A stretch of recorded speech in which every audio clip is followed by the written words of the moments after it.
Soy Javier Gallego de Carne Cruda, bienvenidos al paraíso del tonto solemne.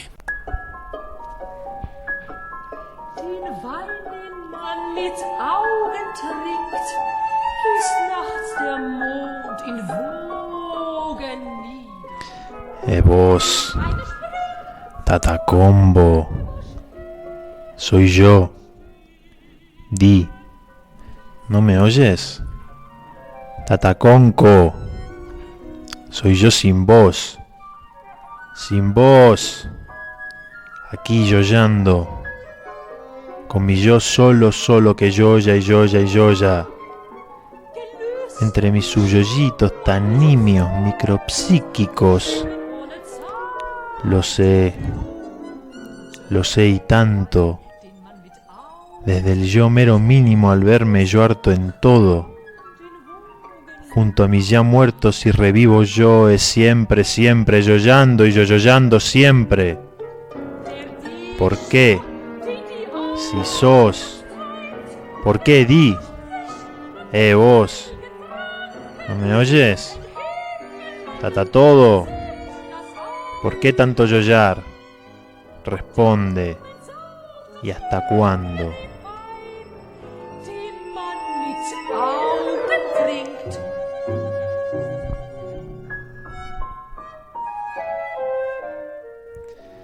Acabo de leer el poema Yoyeo, de Oliverio Girondo. Sin duda este es un poema ilegible, a pesar de que yo lo haya leído, o al menos lo fue en su día. Porque lo ilegible no tiene nada que ver con que algo pueda ser literalmente leído.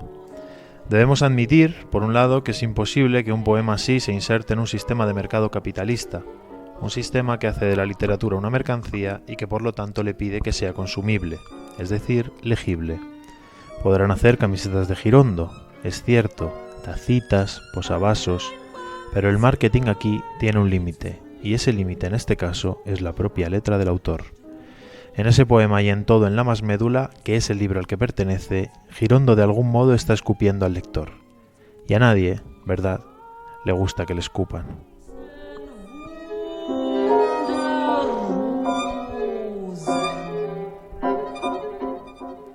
Quizá el primer gesto ilegible en el que podamos pensar sea el de Marcel Duchamp colocando un urinario en la Sociedad de Artistas Independientes de Nueva York.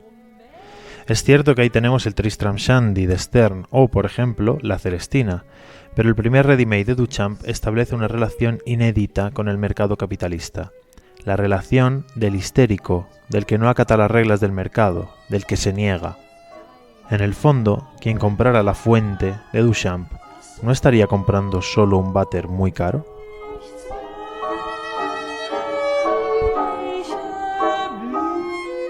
La pregunta es, ¿cómo territorializar la ilegibilidad? ¿Cómo darle un nombre, un aspecto y por lo tanto un pasado? ¿Cómo inaugurar la posibilidad de buscar ilegibles a lo largo de la historia?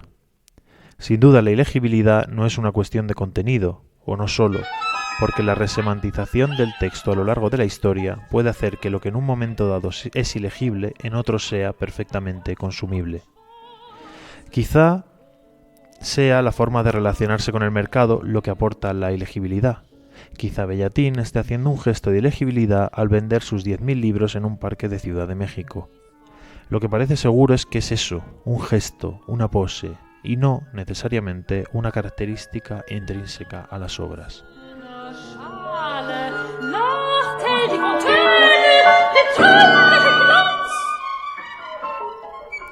En su prólogo a Los lanzallamas, Roberto Al reconocía: «Se dice de mí que escribo mal.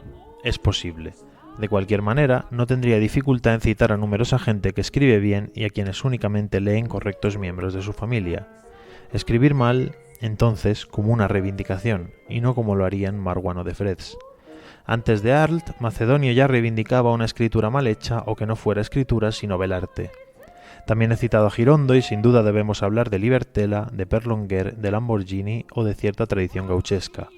Y eso sin salirme del Río de la Plata, sin pensar en Vallejo, en Rulfo, en Huidobro, en Lezama Lima. El gesto ilegible siempre es, en algún sentido, barroco. Pero, ¿por qué está tan presente en Latinoamérica?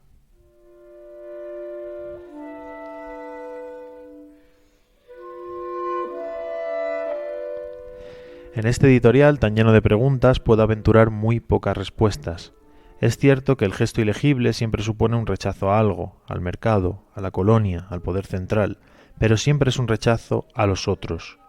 No es lo mismo lo ilegible que las poéticas del silencio, porque lo ilegible no supone necesariamente un más allá escatológico o un más acá estético, sino que permite ceñirse a la mera forma. O incluso a la forma de publicarse, como cuando Parra publicó sus artefactos en tarjetitas, en una caja, y luego el mercado las encauzó y ahora las podéis encontrar en formato libro. O cuando Girondo les tiró a sus conciudadanos ejemplares de espantapájaros a la cabeza. O simplemente cuando los accionistas vieneses se mutilaban en público en un espectáculo que nadie deseaba ver. El deseo también tiene que ver con la ilegibilidad, que supone un rechazo al interlocutor. Supone quizá cierta soberbia del que aun siendo minusvalorado se sabe mejor que los otros. Ilegible es componer un cuarteto dodecafónico, pero también es ilegible escribir con una sintaxis pobre, con un léxico mínimo y con palabras condenadas al ostracismo literario. Ilegible es escribir una novela y hablar de nosotros. ¿Se puede construir un artefacto que produzca la total ilegibilidad? ¿Una lez de lo ilegible? Otra pregunta. En el mundo contemporáneo de la pura positividad, de la llaneza del significado y, en fin, del me gusta, ¿qué pasa con lo que no me gusta? ¿En qué clase de infierno o de limbo de lo invisible termina? Lo ilegible como aquello que no se deja reducir a un me gusta, me encanta, etc., como aquello que aún resiste al otro lado. Lo ilegible, samurái. Lo ilegible, omsbagdiuam. En melos, otnot, led, osiarab, la sadienevniev.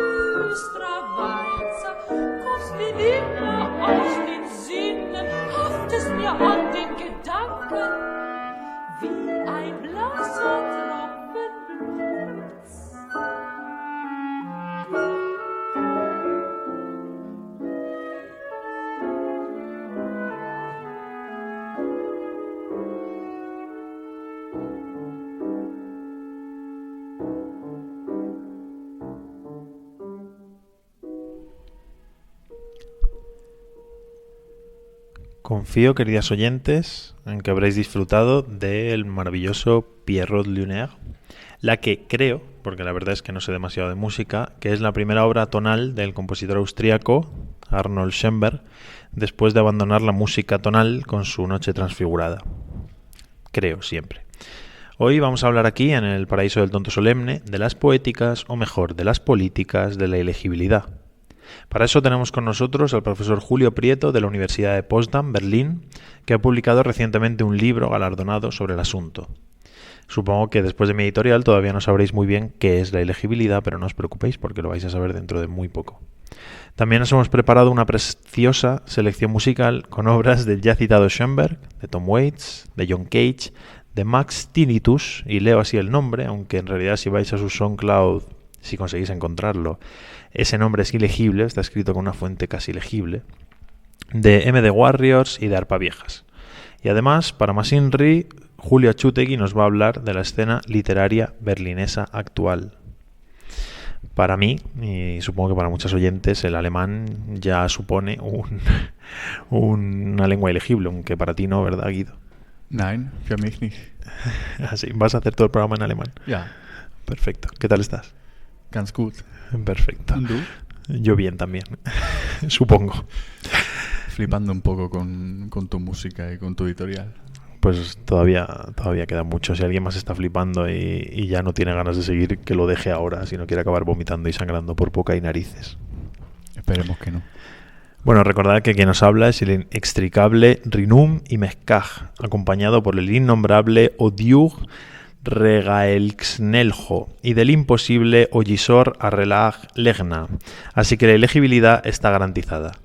Por cierto, si queréis enviarnos vuestras notas de voz con poemas leídos por vosotras, insultarnos, loarnos o simplemente darnos los buenos días, no dudéis en enviarnos mensajes de WhatsApp al 622-511-716 o al 640 17 15 19 o correos electrónicos al tontosolemne@gmail.com. Así que aquí arranca La escritura ilegible, el 8º programa de la primera temporada del Paraíso del Tonto Solemne. Bienvenidas.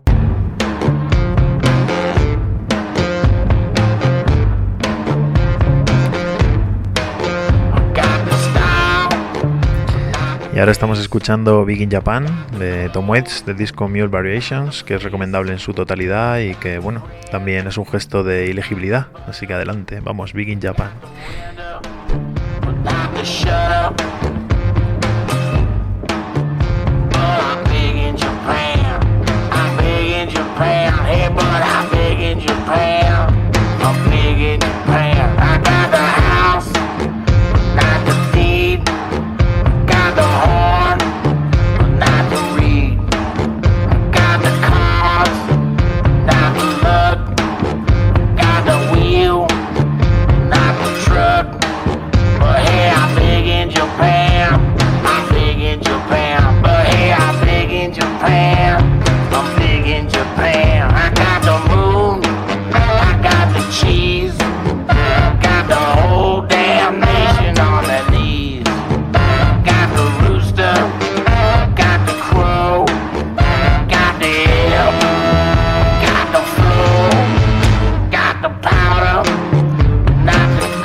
La crítica me construye como escritor, pero por Dios, qué pedantería más grande, ¿sí? Es la pedantería de la impotencia, es decir, tú lo escribes y crees que a mí, que sí que escribo, ¿sí?, me construye la crítica.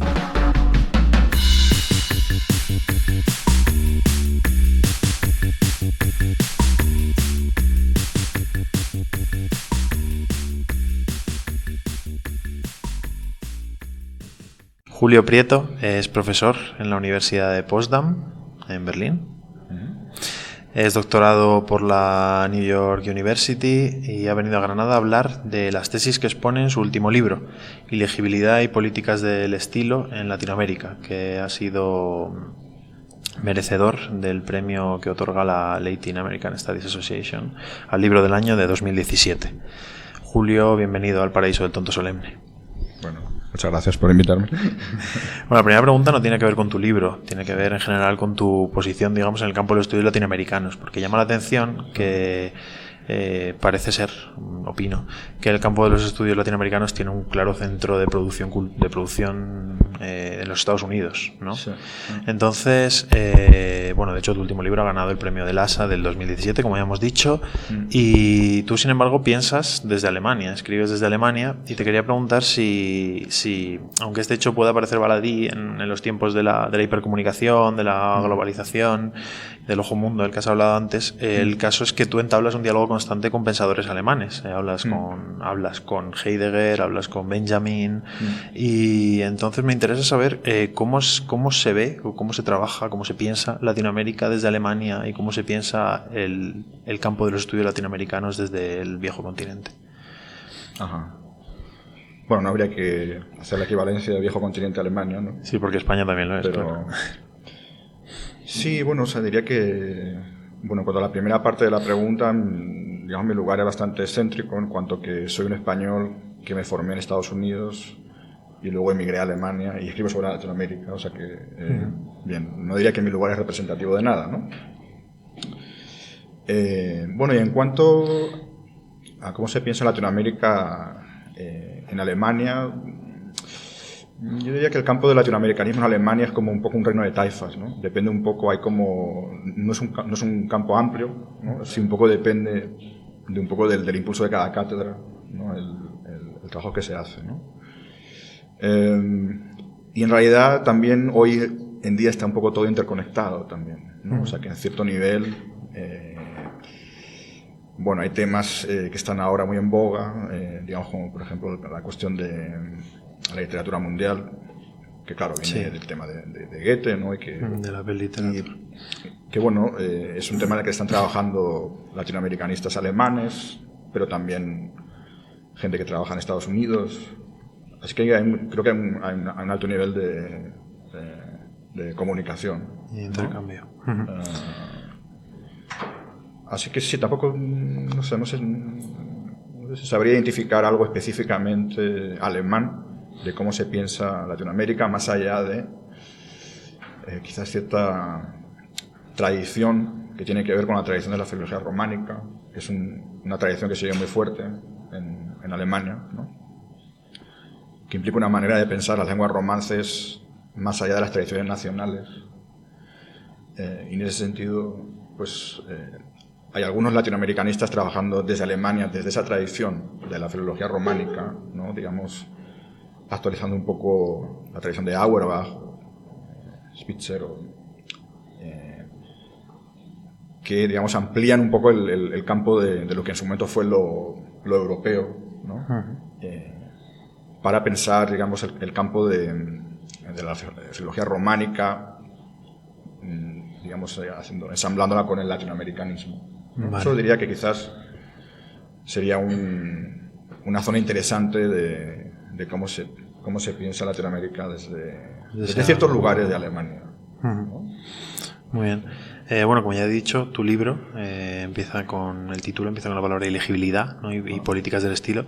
Sobre la elegibilidad, bueno, el principal motivo de este programa es de la existencia de este programa, no de este episodio, sino del programa en sí, es conversar acerca de los temas que nos interesan, pensar en común y empezar a pensar. Pero también es verdad que tenemos un deseo de hacer llegar, ¿no? De hacer llegar a nuestra audiencia temas que puedan comprender. Entonces, más allá de que luego nos metamos a lo mejor más en un laberinto teórico, la primera pregunta sería ¿cómo explicarías el concepto de elegibilidad a alguien que tiene un interés en la literatura? Porque evidentemente no vamos a llegar a alguien que no tiene un interés en la literatura, pero no tiene una formación específica en estudios literarios. Bueno, yo creo que el punto de partida de lo elegible sería cualquier tipo de texto que nos pone una resistencia, ¿no? A entender, ¿no? Es un concepto que, por supuesto, varía históricamente y depende un poco de lugares de producción y de lugares de recepción. Pero, o sea, un poco de dónde surge, digamos, el trabajo, ¿no? Un poco la idea se puede quizás ilustrar con una pequeña anécdota, ¿no? Cuando yo estaba un poco trabajando sobre estas cuestiones y hablando con mi abuela, ¿no? yo estaba hojeando un libro sobre Picasso, ¿no? Y mi abuela, pues, digamos que representaría un poco el gusto de una persona sin una formación universitaria y un poco la opinión, podemos decir, popular en cuanto al arte moderno, sí. ¿no? Que es, Picasso es alguien que pinta mal. A mí, mi abuela dice, me gusta como pinta Velázquez, o Murillo, Picasso no me gusta porque pinta mal. Y yo creo que, o sea, eso es un poco el origen de intentar pensar lo ilegible en la literatura moderna en general, en el arte moderno en general, y luego más concretamente en Latinoamérica. Pero un poco el origen sería esto, ¿no? Pensar qué sería el equivalente de lo que mi abuela llamaba pintar mal, en el caso de Picasso. Entonces lo podemos aplicar a la literatura, al cine, a las distintas artes plásticas, etcétera, ¿no? Entonces, lo que yo trato de ver en el libro es cómo en Latinoamérica hay un diálogo muy interesante entre lo que sería la tradición del arte moderno, que desde Picasso, ¿no? Hasta la actualidad, Duchamp, etcétera, lo que podríamos llamar una tradición de la reducción estética, ¿no? Es decir, que se produce un efecto artístico a partir de restar algo, ¿no? No se intenta conseguir de pintar las meninas, sino que se trata de producir otro efecto a través de un efecto de reducción, ¿vale? Entonces, eso por supuesto tiene una larga tradición, que es un poco sería la tradición del arte moderno occidental, por así decir. Entonces, cómo eso enlaza con una tradición que es cultural, artística y literaria en Latinoamérica, de prácticas de lo ilegible y de lo que yo llamo el gesto de escribir mal, dentro ya más específicamente de una tradición literaria, ¿no? Trabajando la cuestión de la gramaticalidad, ¿no? Para producir efectos artísticos, culturales, políticos, ¿no? Entonces, eso es lo que me interesa investigar en el libro, ¿no? Cómo en la tradición moderna latinoamericana, sobre todo en el siglo XX, se crean lugares muy productivos de diálogo entre lo que serían los discursos de la tradición moderna, de las prácticas estéticas modernas, con otro tipo de discursos y prácticas, en casos, pues, prácticas, discursos políticos, prácticas subalternas, prácticas iletradas, ¿no? Donde en ciertos momentos ciertos artistas, escritores, tratan de hacer dialogar estas distintas tradiciones, y ahí se producen momentos de una ilegibilidad productiva, ¿no? Claro. Que ya no es solo digamos, lo que podríamos decir, la tradición de una estética del silencio, para utilizar ese término de Susan Sontag, sino que más hay de diálogo entre distintos discursos, entre distintos sujetos o distintas voces, ¿no? Pero me gustaría preguntarte si ese gesto de lo ilegible que acabas de explicar, sí, tiene una dimensión política. Sí. De hecho, eso es lo que... Bueno, el libro se titula Políticas del estilo, ¿no? Me interesa un poco la cuestión de la dimensión política de lo ilegible, ¿no? ¿Cuál sería esa dimensión? La dimensión política de lo ilegible creo que es una cuestión que me parece que conecta lo ético y lo político, ¿no? No es un sentido político en el sentido de transmitir o difundir un determinado programa ideológico, ¿no? Sino más bien en la cuestión de confrontarse al otro o a lo otro, ¿no? Entonces, un poco en el sentido en el que entiende lo político Rancière, ¿no? La idea de lo político como la inscripción de un disenso, sí, ¿no? Y siempre que hay un disenso hay momentos de lo ilegible, ¿no? Hay momentos de discordancia entre discursos, ¿no? Entonces es una cuestión que me interesa especialmente esto, ¿no? Cómo a partir de estrategias de lo ilegible se hacen visibles sujetos y conflictos sociales que de otras maneras quizás sean inexpresables, ¿no? O sea, que lo que me interesa es ver la correspondencia entre estrategias, digamos, literarias o artísticas de lo ilegible y lo que podríamos llamar momentos de lo ilegible en el cuerpo social, ¿no? De lo que falla o lo que falta en el cuerpo social, cómo eso se traduce de prácticas literarias y artísticas. Sí. Bueno, es cierto, hay algo que mueve una cierta incomodidad, ¿no? Una falta, como tú has dicho, una sustracción. Y has dicho que ciertos problemas que en el fondo serían políticos, entendiendo la política como la división de lo sensible o la expresión del disenso, porque esos problemas no serían expresables de forma, digamos, escribiendo una novela como al estilo de Víctor Hugo o de Balzac. Quizás se podrían expresar, ¿no? Pero o sea, hace falta esa elegibilidad. Bueno, creo que habría dos cosas, ¿no? Habría, por un lado, hay un eje que sería el de la serie artística literaria, donde hay una dinámica histórica que lleva a que determinadas formas se sedimenten y se estereotipen y dejen de ser eficaces. Entonces hay una lógica histórica, que es la lógica de toda evolución artística, que lleva a que lo elegible sea una manera de renovar las prácticas, claro, por un lado, ¿no? Y por otro, está la cuestión de que en algunos de los textos que yo trabajo, justamente lo más elegible es que no trabajan necesariamente desde lo que llamaríamos una institución artística o una institución literaria. O sea, pienso en el caso de alguien como José María Arguedas, por ejemplo, ¿no?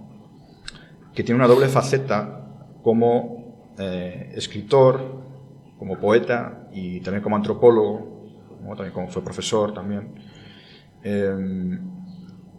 y donde su literatura, bueno, aparte también de su condición de escritor bilingüe, ¿no? Algo que es bastante novedoso en la tradición peruana, ¿no? Alguien que empieza a escribir desde un bilingüismo, ¿no? Alguien que es quechua hablante y castellano hablante. Pero en un momento dado, un texto como el que yo trabajo en el libro, que no es su novela póstuma, ¿no? El zorro de arriba y el zorro de abajo, hay una mezcla de discursos. No está claro que eso sea exactamente una novela, sí, por supuesto que en principio es una novela, pero también hay, digamos, una serie de discursos políticos, antropológicos, y es un poco ese estar entre distintos discursos y prácticas lo que hace que tenga una potencia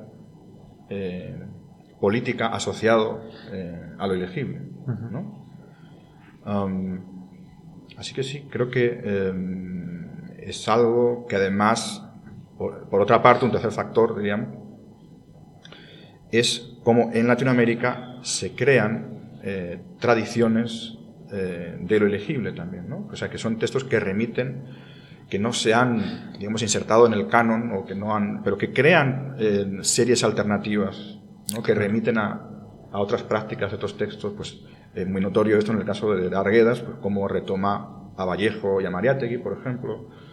En fin, eso también me interesa, ¿no? Cómo se crean series alternativas dentro de la propia tradición latinoamericana, que serían series no canónicas, ¿no?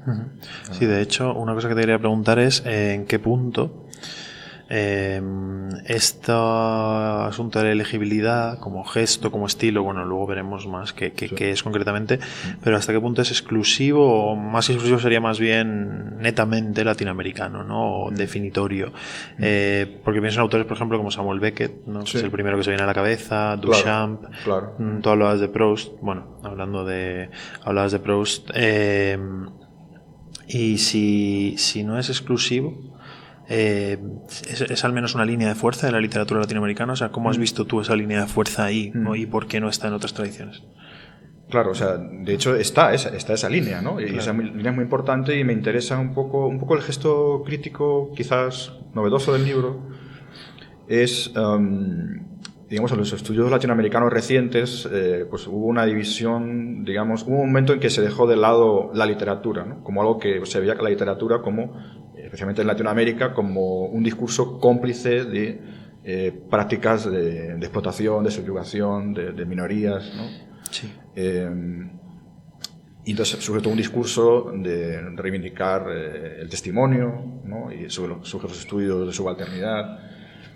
Y un poco lo que yo intento en el libro es combinar estos discursos críticos sobre el subalterno, sobre la subalternidad, con la tradición del arte moderno.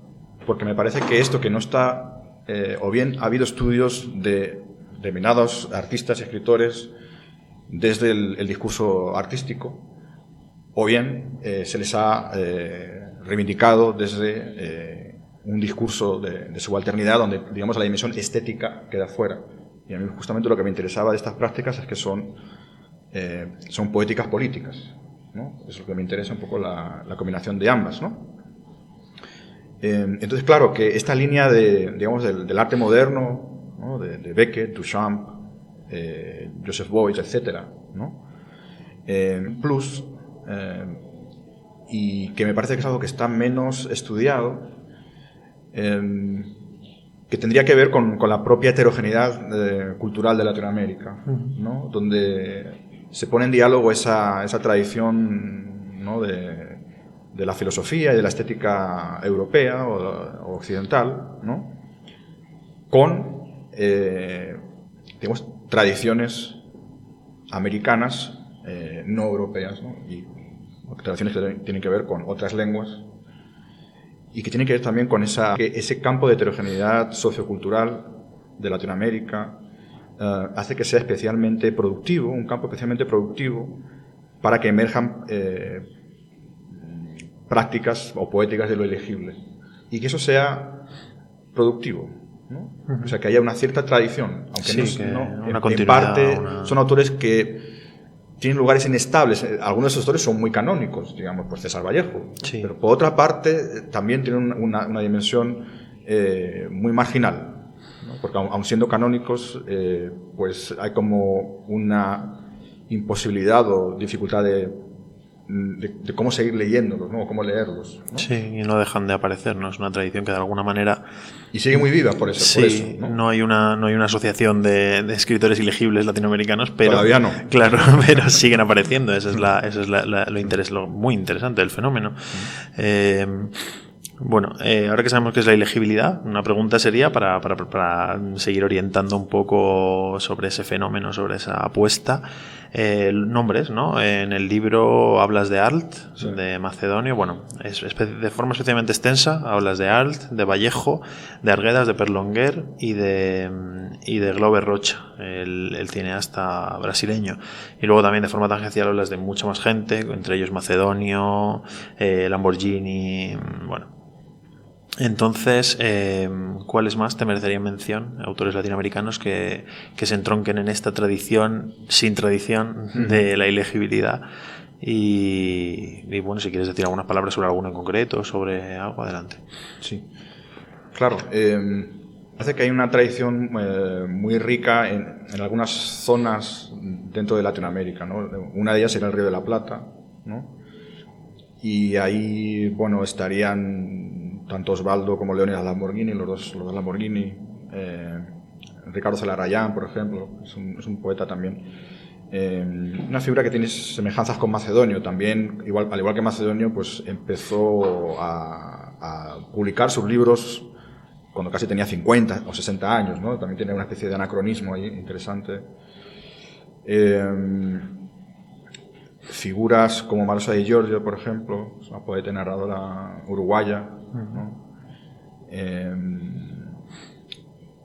También, digamos, una cosa que exploro en el libro, el último capítulo lo dedico a Perlonguer, y sobre la cuestión del neobarroso, lo que llaman neobarroso, que sí. Yo lo tomo como un neobarroco mal escrito, ¿no? Entonces ahí hay un diálogo entre caribeño o rioplatense, ¿no? Que es como Perlonguer mal escribe digamos, el neobarroco caribeño, ¿no? Sobre todo Lezama, que ya de por sí podría verse en él algunos rasgos de mala escritura, ¿no? La frase, ¿no? La dicción de Lezama tiene algo de gramatical, ¿no? Pero bueno, me interesa más ahí, digamos, el diálogo con esa triangulación entre Lezama, Sarduy y Perlonguer. Había otra figura muy interesante ahí que sería Virgilio Piñera, ¿no? Que sería otro, digamos, disidente de orígenes, ¿no? Bueno, el escritor sobre el que hablé hoy, Lorenzo García Vega, ¿no? sería el otro disidente de Orígenes, ¿no? El más joven y que luego pues rompe, ¿no? con un poco todo lo que representa ideológicamente y estéticamente Orígenes, ¿no? Así que en realidad hay muchos autores a los que se le podría, me parece, ¿no? Leer productivamente desde este concepto, ¿no? Y que son autores que a lo mejor, pienso en casos como Pablo Palacio, por ejemplo, Sí. Maravilloso escritor ecuatoriano, Juan Emar, o sea, escritores que se les suele leer desde el campo de las vanguardias históricas y que ya es una etiqueta que me parece que se queda, que es muy insuficiente y que además no lleva a muchos malentendidos. Uh-huh. Porque de hecho una cosa interesante de muchos de estos escritores o artistas que trabajaron en la órbita de las vanguardias históricas, pero también en una órbita tangencial, ¿no? Me parece que en casos como Art, Vallejo y bueno, Emar, Palacios, lo interesante es que sí tienen rasgos de lo que llamaríamos vanguardismo, pero también hay muchas derivas, muchas errancias. Ese es otro concepto que también es clave en el libro, ¿no? La idea de errancia, más que la idea de ruptura, ¿no? Que sería un poco el concepto clásico de la vanguardia. Sí. ¿no? Bueno, la siguiente pregunta que te quería hacer es sobre otra vez el concepto de elegibilidad. Volvemos, pero ya definido, la pregunta es ¿dónde está? Porque, bueno, son 3 reflexiones. La primera no es un concepto de estilo, o sea, no es algo que sea estilístico, porque podemos imaginar un mundo en el que hay un campo en el que se escribe algo que para nuestro mundo sería elegible, una especie de mundo invertido al nuestro. Entonces, el que escribe lo que nosotros entendemos como legible sería el errante o el ilegible, con lo cual parece ser que es más un gesto que algo semántico, semiótico, gramatical. Hombre, gramatical sí, porque se enfrenta a una gramática ya establecida, pero bueno. La segunda reflexión sería sobre Pizarnik, a la que has mencionado esta mañana. Para nuestros oyentes diré que es que esta mañana Julio ha dado una conferencia en la universidad de Pizarnik. No has mencionado a todo Pizarnik. De hecho, Pizarnik casi estaría más entroncando con la poética del silencio, ¿no? Sí. Pero si has mencionado unos textos eróticos, creo que son aquellos textos surrealistas, si mal no recuerdo, del triciclo y todos estos, ¿no? No sé si me acuerdo bien, pero bueno, unos textos concretos. Entonces tampoco no es un autor. Lo ilegible no es un autor, sino que ahí sería más bien una obra. Y en tercer lugar, y ya te doy la palabra y nos explicas, tampoco tendría por qué estar quizá lo ilegible restringido al objeto libro, por ejemplo. No, claro. En César Aira, el gesto de errancia de elegibilidad sería la producción constante, tal no es tanto el objeto libro, sino la forma de producir. Mario Bellatín, con sus 100.000 libros, vendiendo libros en un parque por un precio elegido de forma arbitraria, también es un gesto de errancia que escapa al libro. Entonces, ¿dónde está esa elegibilidad? Sí. Bueno, justamente una cuestión que me interesa en el libro es, habría 2 formas de errancia, ¿no? O dos modos de poner en movimiento lo estético, por así decir. Que sería un movimiento hacia un otro político, como dije antes, ¿no? Un movimiento hacia discursos marginales, subalternos, ¿no? Y el otro sería un movimiento hacia un otro semiótico. Este es un concepto de William Mitchell, ¿no? Entonces hay un elemento de transdiscursividad, un elemento intersemiótico o intermedial que me interesa mucho, ¿no? En lo elegible, ¿no? Cómo determinadas figuras tratan de salir un poco de los códigos o los parámetros de una disciplina, de un arte, y más bien proponer prácticas que están entre medias, que están viajando hacia otros medios y otras prácticas. Esas otras prácticas pueden ser otras prácticas artísticas, pueden ser pues, escritores que se mueven hacia el cine o hacia el teatro, pero también discursos políticos, ¿no? O prácticas culturales no legitimadas. Todo eso es lo que me interesa como otra dimensión muy productiva de la errancia, ¿no? O descodificada, en cierto modo. Claro. Y claro, entonces, efectivamente, ¿no? Con lo que dices en cuanto a Pizarnik, o sea, yo creo que también hay un momento paradójico en el hecho de leer lo ilegible, ¿no? Como críticos. Porque, claro, en el momento en que uno lee lo ilegible, está tendiendo a hacerlo menos ilegible. Y eso de cierto modo es inevitable y forma parte un poco del juego crítico, ¿no? Pero sí que hay, digamos, o sea, en el caso de Pizarnik, diría que se puede también leer una tradición de lo ilegible que está asociado a esa estética de silencio. Lo que pasa es que a mí no me interesa leerla en este momento porque es algo ya que está muy leído, ¿no? Y sería un poco redundante.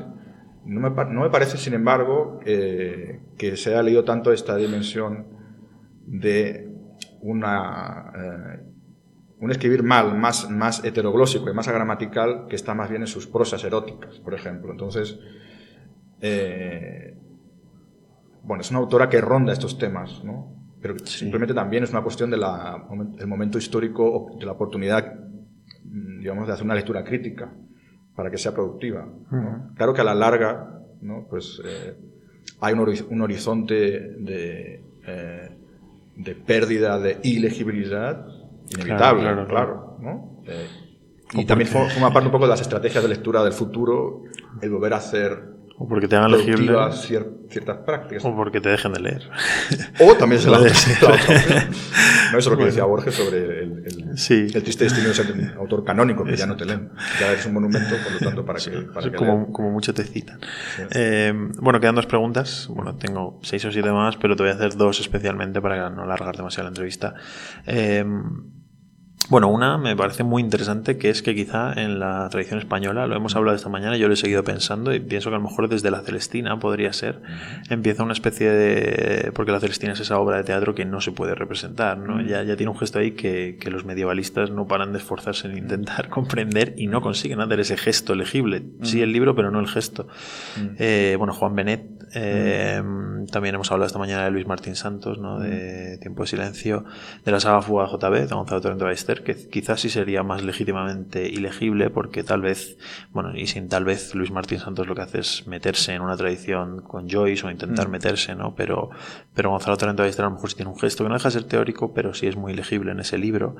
El teatro de Fernando Arrabal también lo he pensado, no tiene una relación con la vanguardia, ¿no? Pero bueno, muchos autores que has mencionado tienen una relación estrecha con la vanguardia. Entonces, la línea de fuerza latinoamericana de la elegibilidad podría pasar de algún modo, o al menos tocar tangencialmente la literatura española. Sí, bueno, yo ahí distinguiría 2 conceptos que trabajo. Uno sería la elegibilidad, que es mucho más amplio, y el otro, el gesto de escribir mal, que tiene que ver más con un gesto más específico de hacer algo agramatical. De rechazo, de alguna manera. Sí. Entonces, bueno, dicho esto, o sea, la diferencia que veo es que se podrían observar casos concretos en la tradición de la literatura española o peninsular, que sin duda sería productivo, los que han mencionado y otros. Pero lo que no veo es tanto un discurso, porque habría también que decir que hay prácticas de lo legible y discursos de lo legible, ¿no? Sí. Algunos de los autores tienen un discurso muy... O sea, por ejemplo, pues Macedonio pues dice que él va a hacer reivindica un escribir mal y pobre. O sea, es algo programático y hay un discurso sobre el escribir mal, ¿no? Lo mismo con Art, lo mismo con Perlonger, etc., ¿no? Entonces, lo que no veo tanto en la tradición española o incluso europea, bueno, eso es muy amplio, ¿no? Porque habría que ver distintas Europas, hay muchos márgenes, hay muchos interlugares, ¿no? Pero lo que no veo tanto es el establecimiento de esas series históricas, que son muy productivas en la modernidad latinoamericana. Pero bueno, sin duda, de los casos que has mencionado, sí, diría que el texto que explicaría más mi enfoque de lo elegible sería la Celestina, de hecho, que es el texto más bakhtiniano de la tradición española, sí, ¿no? Y también muy intermedial, porque no se sabe muy bien qué es, sí, ¿no? Es literatura, es teatro, es literatura para ser leída, se puede representar o no, es novela, es teatro, y aparecen todas esas voces de voces de sujetos subalternos increíbles, ¿no? Todos esos discursos de las prostitutas, o sea, todo eso es de una modernidad tremenda, y eso es interesante que algunos autores y críticos latinoamericanos lo han reivindicado, ¿no? Esa dimensión heteroglósica de la Celestina, y quizá menos en la tradición española, ¿no? Quizá en la tradición española bueno, Juan Goytisolo quizás, ¿no? Sí. Los escritores modernos de los que más han reivindicado ese texto, pero sí. ¿no? Sí, es cierto que si bien ese gesto de escribir mal y de reivindicarlo es fácil de encontrar en los escritores contemporáneos españoles, tal vez sea porque miran a Latinoamérica como un lugar del que extraer productividad literaria, cuando antes realmente Latinoamérica casi era la hermana tonta o la sobrina, excepto quizá por Rubén Darío, que sí se aceptó cierta... que se me ocurra ahora, vaya, seguro se pueden encontrar más casos, pero en general sí es verdad que a lo mejor la relación jerárquica con Latinoamérica ha cambiado y es verdad que los jóvenes sí nos sentimos más interpelados por esa tradición y... Totalmente. Bueno, y la última pregunta sería, ya una pregunta un poco personal, es una idea que se me ocurre, si podría ser que la aparición del gesto de lo ilegible pueda tener algo que ver con la existencia de un estado de cosas en el que no hay un poder que sea capaz de mantener cohesionado mediante una cierta violencia epistemológica los discursos y las formas de pensar y los caminos por los que pensar o por los que estar en el mundo. Es decir, no sé si me explico. En el momento que hay un estado débil o un estado menos consolidado, porque claro, España más o menos ha sido una democracia europea, bueno, desde los últimos 40 años, antes era el franquismo, más o menos todo el mundo estaba donde tenía que estar y nadie se movía mucho para no dejar de salir en la foto. Pero en Latinoamérica sí que ha habido mucha más inestabilidad política y sigue habiendo. 2001 Argentina, Macri ahora mismo, etcétera, etcétera, por pensar el Cono Sur, que es lo que más conozco. Entonces sí puede tener más que ver con que un Estado que no es capaz de ejercer esa violencia epistemológica en todos los rincones de su territorio nacional deja más huecos para que este gesto de elegibilidad sea productivo y se pueda reivindicar contra él. Bueno, es una idea interesante, ¿no? No solo un Estado, hay un poder en general, ¿no? Sí, lo que has dicho de un poder epistemológico, ¿no? Una capacidad de imponer discursos, ¿no? No lo sé, porque, claro, también la latinoamericana es muy, muy diversa también, ¿no? Tendemos a achatarla y son 20 países, ¿no? Con historias políticas a veces equivalentes, pero en otros casos muy distintas, ¿no? Así que, no sé, es una cuestión para pensar, ¿no? No sé. Bueno, pues voy a dejar como puntos suspensivos.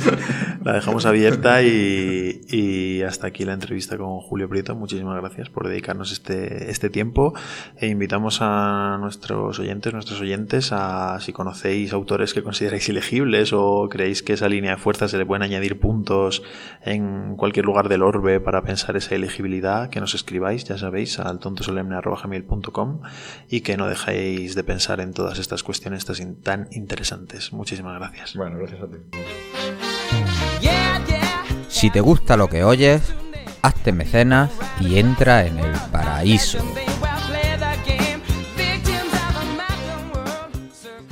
Bueno, después de esta entrevista tan interesante con Julio Prieto sobre la ilegibilidad y el silencio, vamos a escuchar un tema porque seguramente tengáis mucho que pensar, así que vamos a dejar un tema que deja bastante espacio al pensamiento.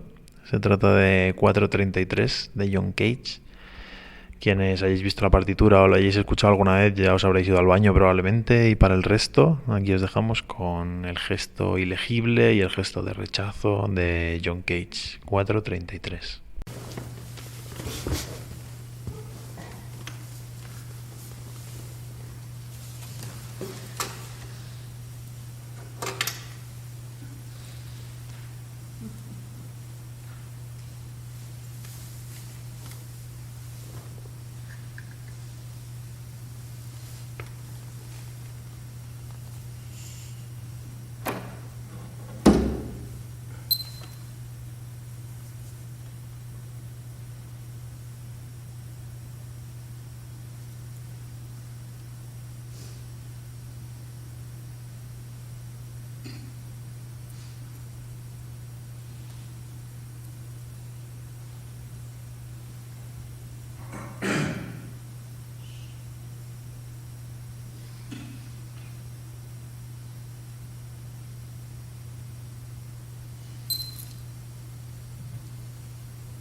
Julio Achutegui, bienvenido al paraíso del tonto solemne.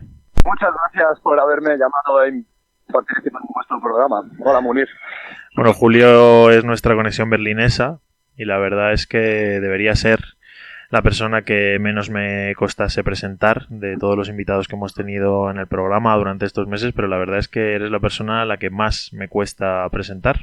Porque no te conozca, porque somos amigos de hace mucho tiempo y te conozco bien, pero bueno, haces tantas cosas y eres tan polifacético que casi prefiero que te presentes tú. Pues hombre, la de autopresentarse nunca se me ha dado bien y con esa premisa de polifacético, pero sí, soy una especie de filólogo que abandonó España para venirse a Alemania, que es el país donde se puede empezar a tirar dentro de Europa, por decirlo de alguna manera. Y ahora mismo, aunque no esté dedicado a la filología 100%, pues sigo como antes hacía en Madrid, moviéndome por la escena política y literal de literatura que podemos allí encontrar en Berlín de alguna manera. Uh-huh. Bueno, y sí. Pero vamos, no necesito una presentación mayor, lo siento.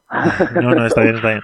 Julio es nuestra conexión berlinesa y vamos a hablar con él hoy, bueno, un poco de la escena literaria en Berlín, de qué se está cociendo por allí, pero bueno, antes de nada tú también haces rap, ¿no? No sé si sigues haciéndolo, pero has hecho rap durante mucho tiempo, porque como ya sabes, este programa va sobre literatura y legibilidad y de alguna manera el rap tiene ese punto de algo que quiere disgustar o espantar a las clases medias, ¿no? En cierto modo, o por lo menos lo ha tenido en origen, como se podría hablar del trap también, etcétera, etcétera.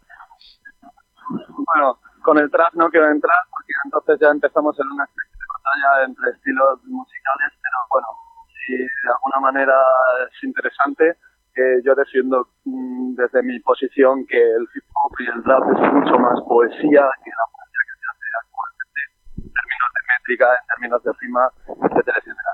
Sí, sigo haciendo algunos proyectos y con esos proyectos estamos dentro de la danza, dentro del teatro. La dificultad que tenemos las personas que escribimos en español es que nuestro público existe, por supuesto, pero no es tan amplio como en el país donde se habla el idioma que nuestro idioma materno, claro. Y es la única pequeña dificultad que conlleva. Pero bueno, sí que hay aquí mucha escena y se pueden hacer cosas. Bueno, dejamos la escena del rap y nos vamos a la escena literaria. Hay una escena literaria bastante potente en español, en Berlín, ¿no es cierto? En lengua española, quiero decir. Sí, ayer mismo estuve visitando un, vamos a llamarlo, evento, que es la palabra que menos me gusta utilizar en este momento. Es una reunión de gente que se subió a un escenario, en principio era comedia, y la sesión se llama Relajen. A un español le suena relajarse, pero aquí es el juego de palabras y hablando de la ilegibilidad, Lachen en alemán significa reír. Entonces, Relajen es reírse. Por eso es un show de comedia bastante interesante. Ayer tuvimos además la suerte de contar en ese show no solo con comedia hecha al estilo monólogo, sino que también tuvimos una interpretación teatral donde esto, y curiosamente esto tiene con el programa un servicio.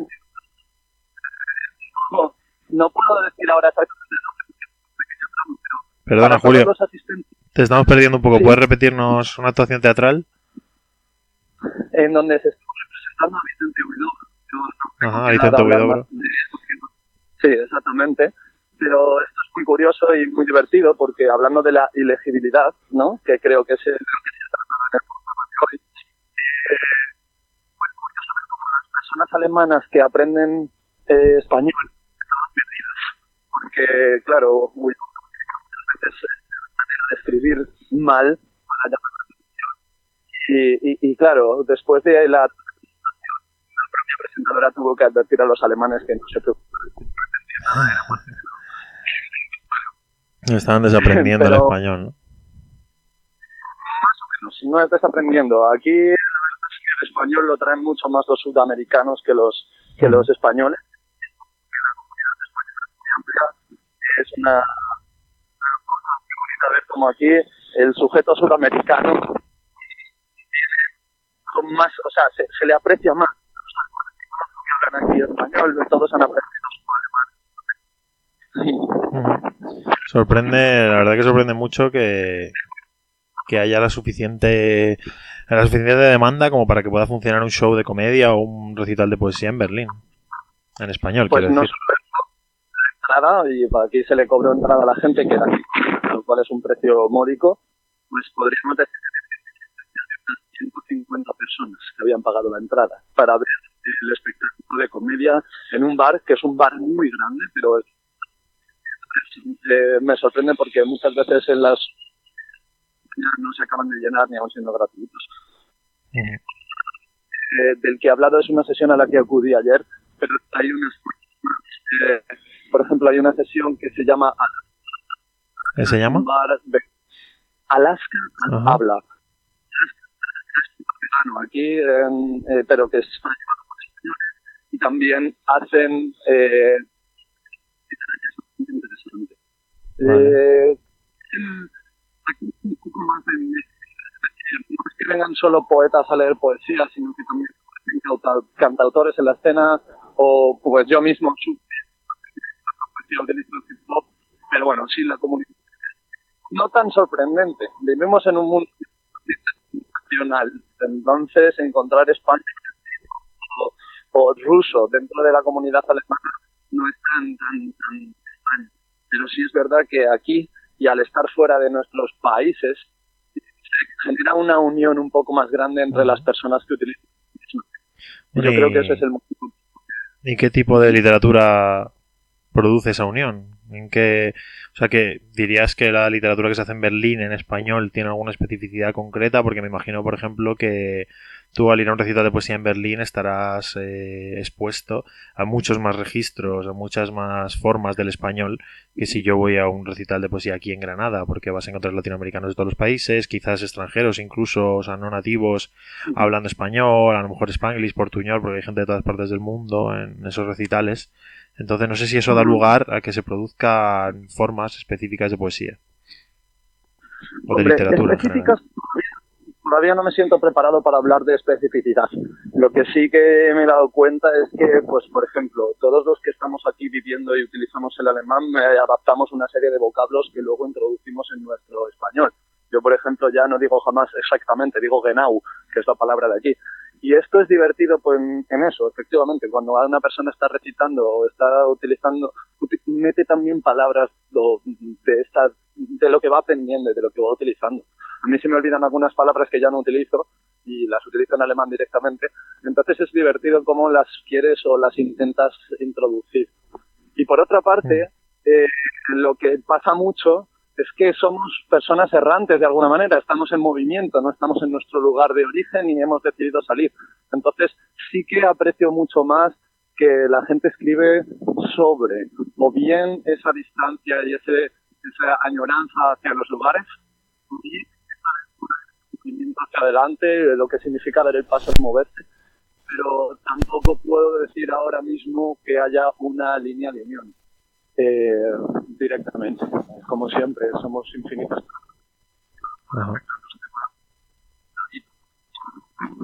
Y esa producción literaria de la que nos estás hablando se traduce de alguna manera a nivel editorial. Esos libros, esas personas publican libros que podamos encontrar aquí, que se pueden encontrar en Latinoamérica, que quizá tienen blogs. ¿Cómo podemos encontrar ese movimiento?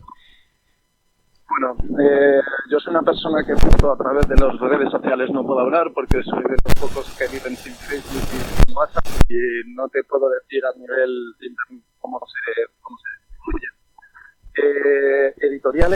Editoriales conozco un par. Hay una que se llama Milena, que ha estado sacando algunos cuantos autores hispanohablantes.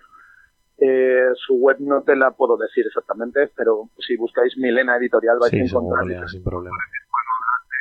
De aquí a Alemania. De hecho, uno de los autores que me parece muy curioso que ellos han publicado, aunque bueno, esto fue hace 3 años y es su último libro porque la verdad es que su producción es escasa pero bastante potente, es un chico que se llama Christian Forte y justo tiene una manera de escribir muy graciosa hablando del tema de la ilegibilidad.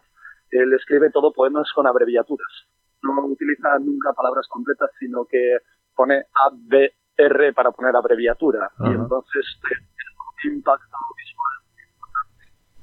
O, por ejemplo, me gustaría también nombrar a un chico que bueno, se autopublica, utiliza las vías de Amazon y este tipo de plataformas online para la publicación, que se llama Roberto de Quisoain. Y este es un traductor de cualquier tipo de texto al bla bla bla. ¿Qué es el bla bla bla? Sí, bla bla bla, por tanto sería bla bla bla. Y cada una de las sílabas que tienen las palabras la transforma en esta otra sílaba que nosotros también conocemos. Estos los podéis encontrar fácil por internet. Pero bueno, a nivel editorial tendría que, espero poder hablar con vosotros en otro momento y hacer un poco más de investigación. Hay 2 librerías interesantes aquí en Berlín que tienen, pues eso, literatura en español. Una se llama Barleby & Co. Conocéis el nombre del libro y su autor. Han utilizado el nombre para ponerla a esta librería. Es una librería que nos trae todas las novedades españolas, genera mucha actividad literaria y en torno a la literatura. Y yo, hablando con Ana, que ella es la que lleva la librería y es la editora de Alfa de Kai, he estado tocando el tema a ver si conseguimos hacer algún proyecto editorial de hispanohablantes en Berlín. Por otro lado, hay otra librería que se llama Estrella de Mar, si no me confundo, que está en Sottstern, es otra parada de aquí de Berlín. Ellos también eran muy actividad literaria, ya que la dueña en este caso es bilingüe por naturaleza. Y entonces atrae mucho a las dos comunidades, tanto a la española como a la alemana. Pero bueno, también tengo yo la intención, si esto va saliendo hacia adelante, de poder editar a algunas personas que he conocido. Pues bueno, mi labor polifacética me hace acordarme de una editorial que teníamos con unos señores que se llamaban Los Tres Bárbaros, y a lo mejor seguimos utilizando ese proyecto para publicar a alguna persona aquí. Pero bueno, eso es un avance demasiado peligroso. Bueno, pero no deja de ser muy interesante. Y en cuanto a, hombre, hemos hablado un poco de los rasgos comunes. Es verdad que no... que has dicho que, bueno, que no te atreves a hablar, o que todavía no se ha consolidado ese movimiento como para que haya rasgos comunes. Has mencionado un poco el tema, ¿no?, del exilio, del desplazamiento, que es un tema, bueno, que ahora está prácticamente en, bueno, no toda, pero en buena parte de la literatura, por tantos latinoamericanos emigrados a Estados Unidos, etcétera, etcétera.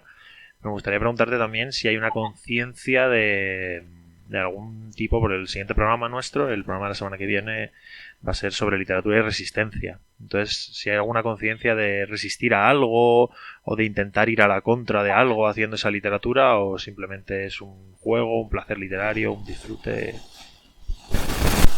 Pues mira, tocando los dos temas a la vez, yo no puedo hablar de que exista una del exilio, una literatura del exilio, porque ha cambiado mucho el aspecto. Yo creo que exiliado ya no existe esa palabra aquí. Aquí nos sentimos ya muy integrados con nuestra propia patria, y sí hay que decir esa palabra, porque es lo que digo, Internet, aunque yo no lo use con la frecuencia que lo usan otras personas, te acerca.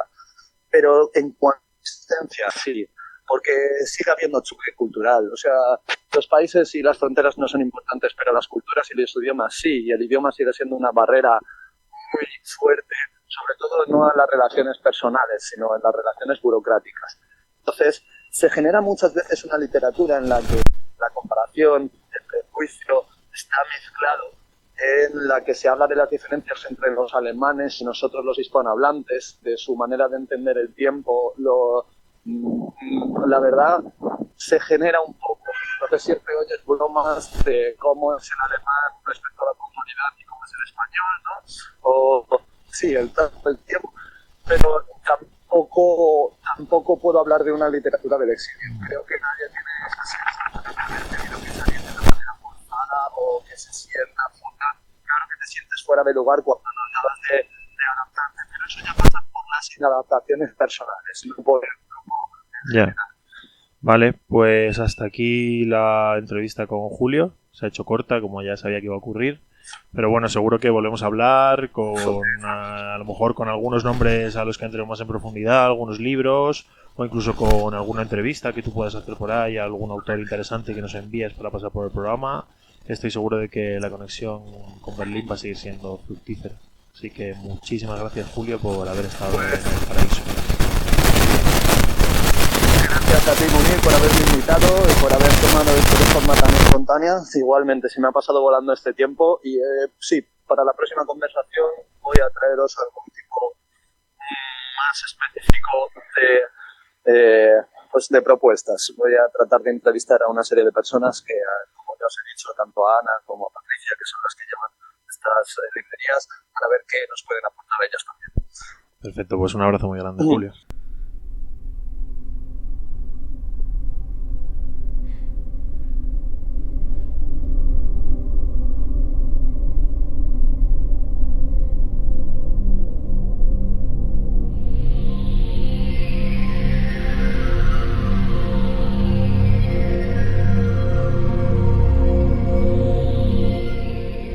Y ahora viene una sección esencial en este programa, la única sección que siempre se repite, incluso la entrevista puede fallar, pero esta no. Y como ya habrán adivinado nuestras oyentes más asiduas, nos estamos refiriendo a la sección de nuestro ídolo, nuestro referente, nuestro icono, Don Marito Vargas Llosa.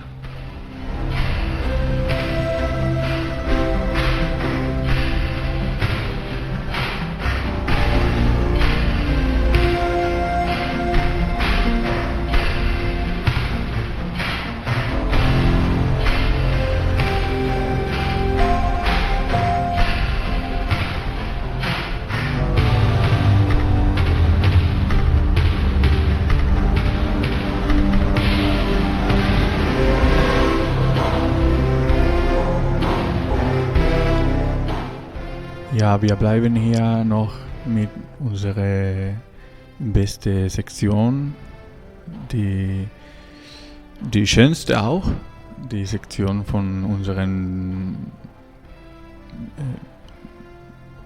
unseren Mario Vargas Llosa, dem besten Schreiber in die Welt, ohne Ahnung.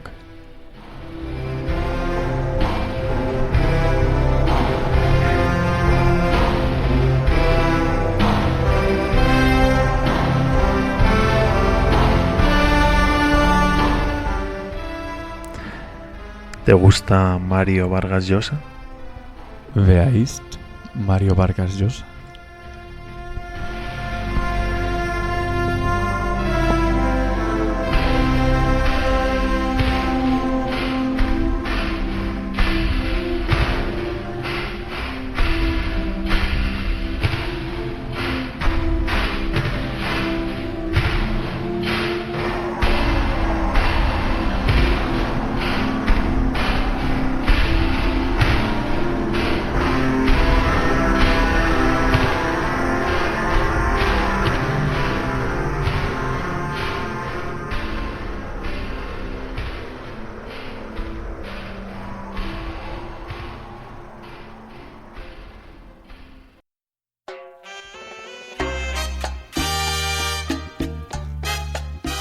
Recuerda que puedes encontrarnos en iVoox, en podcast o en la FM en la lista de radios que aparecen en eltontosolemne.es.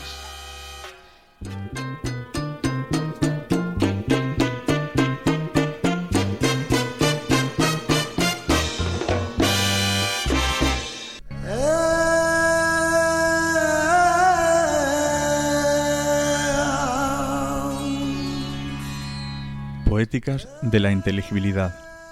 El gesto de algunos autores latinoamericanos de escribir mal, diríamos, de hacerlo fuera de los estándares gramaticales, sintácticos y de sentido. El gesto que es político, o mejor, fue político. Un gesto de colonial, antinormativo, identitario. Un gesto, he dicho, que fue político, pero que como todo gesto, quedó como huella pasado un tiempo.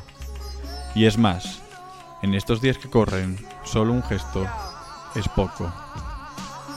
Al capitalismo le puede doler el gesto en el primer golpe. Después se rehace, se recompone y es capaz de darle la mano, de aceptarlo diciendo, como si fuese un cura: hermano, yo te acepto tu gesto singular, pero deja que entre en la casa del dinero. Y eso fue lo que pasó seguramente con muchos autores del gesto ilegible, como por otro lado pasa con todo gesto, que se transformó en legible, porque a todo momento ilegible le sigue por mor de una tendencia humana una reabsorción hermenéutica de su sentido. Nos hemos repetido siempre que las cosas tienen sentido, o que deben tenerlo, y algo nuevo y distinto descompone el sistema, y por eso son muchos los que rápidamente se apresuran a recomponerlo para no verse inmersos en el sinsentido. Le buscarán una explicación, propondrán un metarrelato que explique ese relato, ese primer gesto, y así es como un gesto de colonial político se transformó en sujeto de estudio. El campo literario le dejó un hueco y dijo aquello de aquí tienes tu espacio, el valor simbólico. El campo proporcionó sus propias reglas de inteligibilidad para aquel que lo conocía, y así los autores ilegibles, los que escribían mal, solo podían ser leídos, paradójicamente, por aquellos que sabían leer bien, por los académicos, por las élites culturales y por otros grandes escritores. Y sobre todo, por los que estaban al otro lado del charco, los colonos, franceses, españoles, ingleses, alemanes. ¿Fue entonces un fracaso ese gesto si al final acabaron siendo legibles? ¿Acabaron siendo mayoritariamente estudiados y leídos al otro lado del charco, en el lado, diríamos, del colonizador? ¿Y qué queda de esa primera ilegibilidad? Seguramente mucho, pero al contrario, le hemos dado la vuelta. Los que no pueden leer las obras son los otros, quizás el indígena o el albañil, el maestro de un instituto, el estudiante medio, el obrero, la obrera, la camarera y toda esa cultura que se ha venido a llamar popular. porque el campo genera sus propias reglas y permite que, si bien en este caso las poéticas de la inteligibilidad no puedan ser vendidas como churros, sí que puedan ser perfectamente legibles para justo aquellos para los que no iba dirigida. Me pregunto, ¿en qué consistiría hoy una poética de la inteligibilidad? ¿El trap? ¿El rap? ¿El punk? ¿El flamenco? ¿María Salgado? ¿Inteligibles para quién? ¿Y cómo? Y es que parece que existe una relación extraña de la inteligibilidad, porque lo inteligible lo es siempre para alguien, y da la sensación que cuanto más inteligible es para el capital, una obra, más legible es para el poeta, y cuanto más legible es para el poeta, menos legible es para el pobre. Porque la distinción, no lo olvidemos, en un mundo como el nuestro, es más que nunca distinguirse de lo pop, de lo popular. Y hoy, más que nunca lo popular, lo pop, es lo que se vende, lo que puede ser leído por la mayoría, lo que es legible para el pobre. Existe una lógica perversa en la construcción del campo literario, en su supuesta autonomía, y es que la misma lógica de autonomización de ese campo, de distinción frente a otros campos y otras artes, de la distinción entre el valor simbólico y el económico, lo ha llevado a dejar de disputar lo pop, lo popular, y en un extraño giro de los acontecimientos, ha dejado todo el terreno libre para que el capitalismo trabaje con el pobre, le enseñe a leer al pobre, le enseñe a comprar al pobre. Quizás debemos repensar para quién trabajamos en el fondo, para qué trabajamos y para quiénes es realmente inteligible el gesto político de escribir mal. En definitiva, no debemos olvidar de dónde venimos los del campo y, sobre todo, no debemos dejar de pensar a quién representamos. Muchas gracias.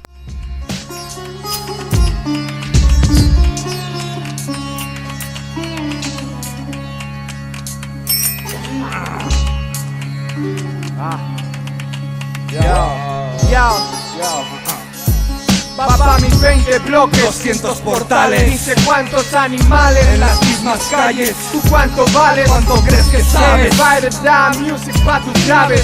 Reza lo que sepas, llegaron los arcángeles. Días de furia, bajo la lluvia. Si no se escribe, se estudia. No me, es mi jungla.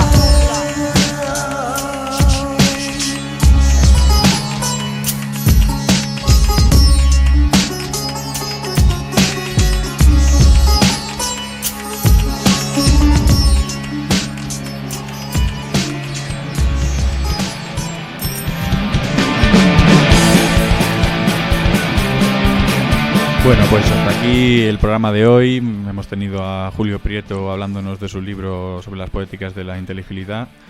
Hemos tenido también a Julio Achotegui hablándonos de lo que se está moviendo ahora mismo en Berlín, la movida poética de Berlín. Hemos hablado un poco de inteligibilidad, hemos puesto temas bastante inteligibles de Tom Waits, de Cage, de Schomburg, de M. de Klerk. Hemos puesto también el tema al que estaba escuchando ahora mismo de Arpa Viejas, Viva los Rumanos.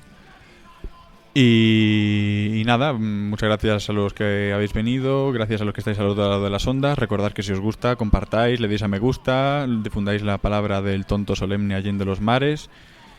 Y nos vemos pronto en el próximo programa titulado Literatura y Resistencia, donde debatiremos sobre los espacios de resistencia a la literatura.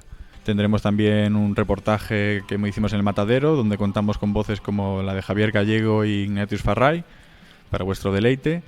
Y nada, sin más, os esperamos. Y gracias a Ángel, a Munir y a mí mismo, que estoy hablando, por hacer posible este programa. Y ya sabéis que si tenéis algo que darnos, sobre todo ya sillas no hace falta, ni alfombras, pero material técnico siempre viene bien, un poquito de dinero también. Y nada, nos vemos en el próximo programa. Os dejamos con Arpa Viejas, viva los rumanos.